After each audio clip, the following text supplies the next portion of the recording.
Hi everyone, welcome to another Tooltip Tuesday. This week we've been grinding long drills at Anchor.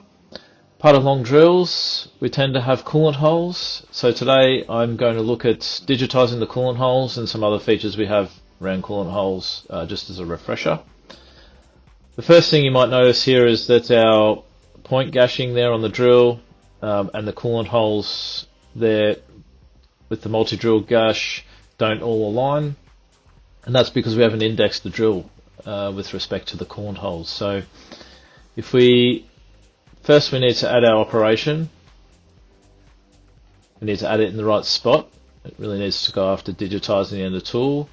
So if we insert operation here, digitizing, coolant holes, and then add.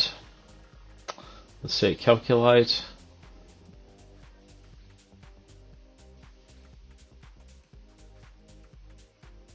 And you'll see with the calculation that our gashing there, the point gashing, is aligned with the coolant holes.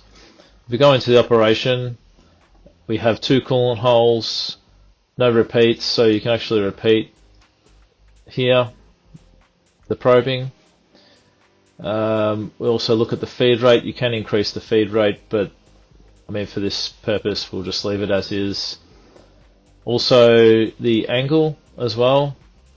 We can change that according to the point and the distance of the hole to center. That may need to be adjusted. The other thing here is if we look at the coolant holes, we can inspect the coolant holes in our profile editor. We can show it in our simulation. So here you see this 3D simulation, the tool. We could do a tool with coolant holes there.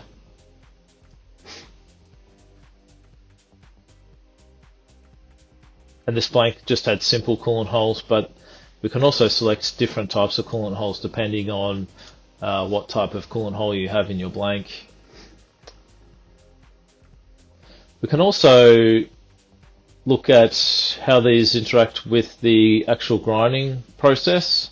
So if we go to Sim 3D, there's a couple of things we can do here. One is analyze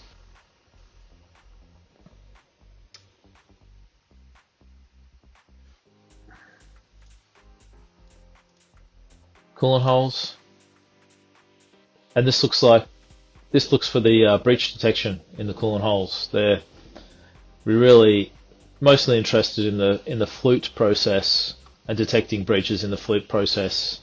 That's because obviously they're fluting into the core of the drill, and that's where the coolant holes are. So this will detect whether or not you're actually breaching the coolant hole lines with the grinding operation.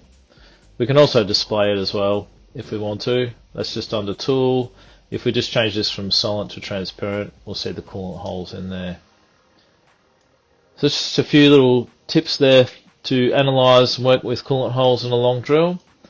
Thanks for joining me, and I'll see you next time.